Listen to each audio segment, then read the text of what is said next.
Class function not returning the correct value.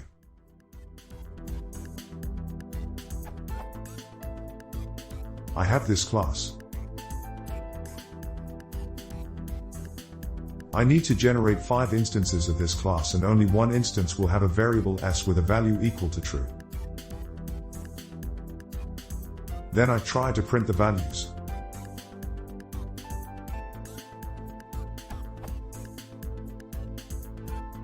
Output is. Shouldn't one of the value equals to true?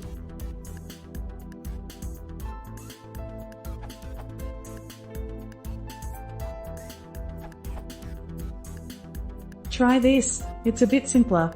Also, use range if using Python 2.x, or range if using Python 3.x. Your code is essentially correct, you just forgot to convert to int the command line argument.